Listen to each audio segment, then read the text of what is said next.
Et bonjour. Alors bienvenue sur cette nouvelle vidéo. Alors je vais faire une vidéo un peu particulière. Je vais parler en fait de l'expérience. Et oui, l'expérience, parce qu'en fait je me suis rendu compte que ce sont nos expériences qui conditionnaient nos comportements.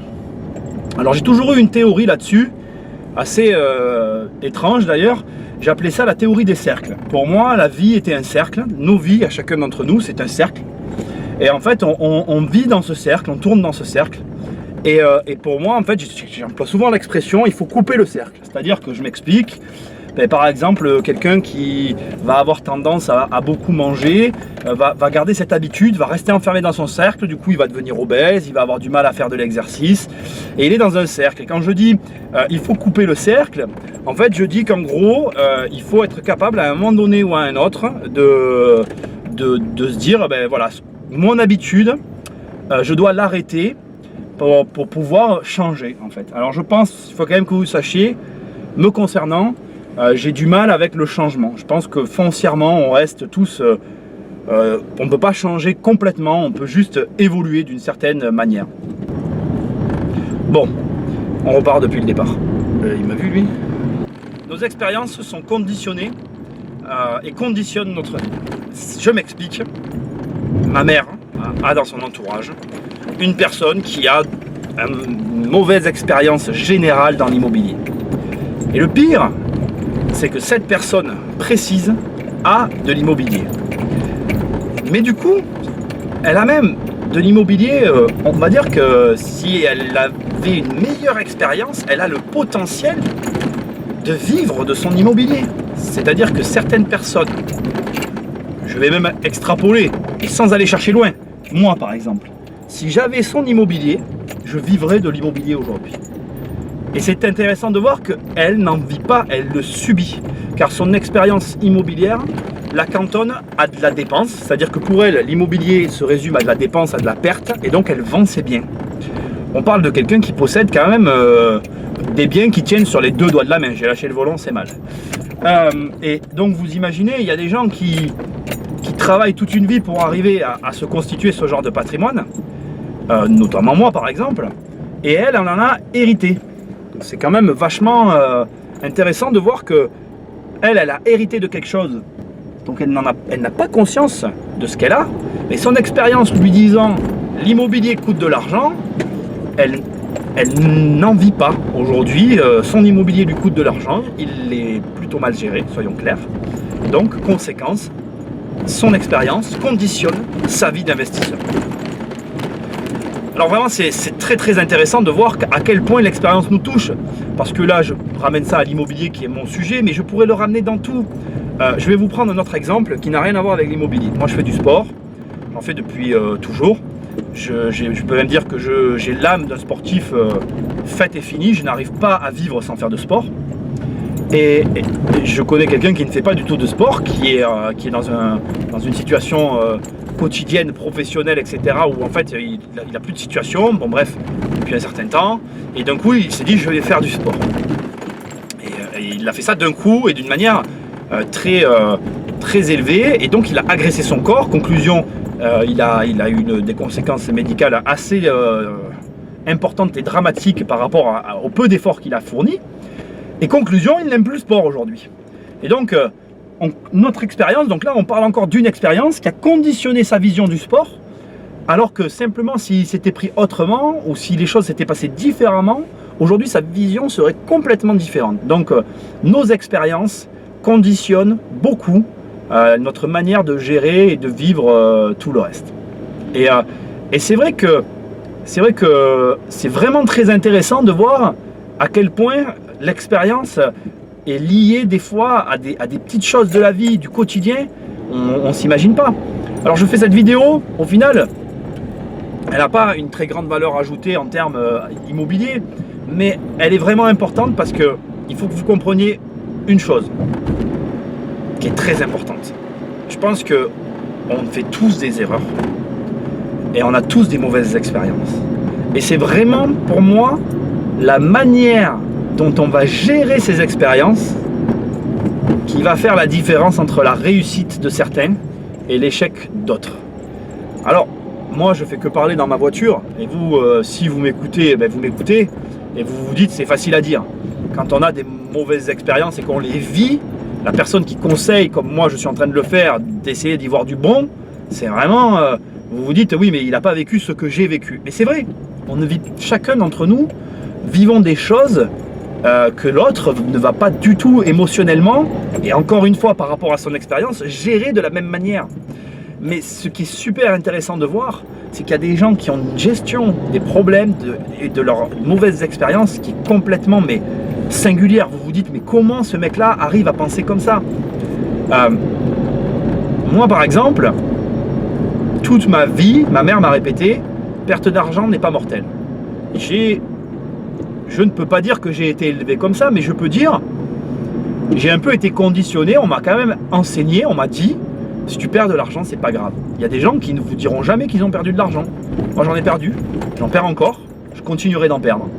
Et je l'assume, pas facilement, hein. Ne croyez pas que parce que je vous dis ça comme ça, c'est facile pour moi de dire j'ai perdu de l'argent, je suis pas content de perdre de l'argent, j'ai le même sentiment, je galère pour arriver à mettre de l'argent de côté, et quand j'arrive à en avoir et qu'on me le prend, j'ai les boules de la même manière que vous. Et ce que j'essaye de vous dire, c'est que ma réflexion par rapport à ça, elle reste pas sur l'échec en fait. Je me dis pas j'ai perdu de l'argent, c'est dur. Non, je me dis bon comment je vais faire pour compenser ma perte? Qu'est-ce qui aujourd'hui dans mes gains compense mes pertes? Et je raisonne que comme ça en fait. Je raisonne tout le temps dans une équation, c'est-à-dire que je ne regarde pas qu'une chose. Souvent, il y a cette théorie de dire le verre à moitié vide et le verre à moitié plein, c'est exactement ça en fait. Le problème de beaucoup de gens, c'est qu'ils préfèrent voir le verre à moitié vide plutôt que de le voir à moitié plein.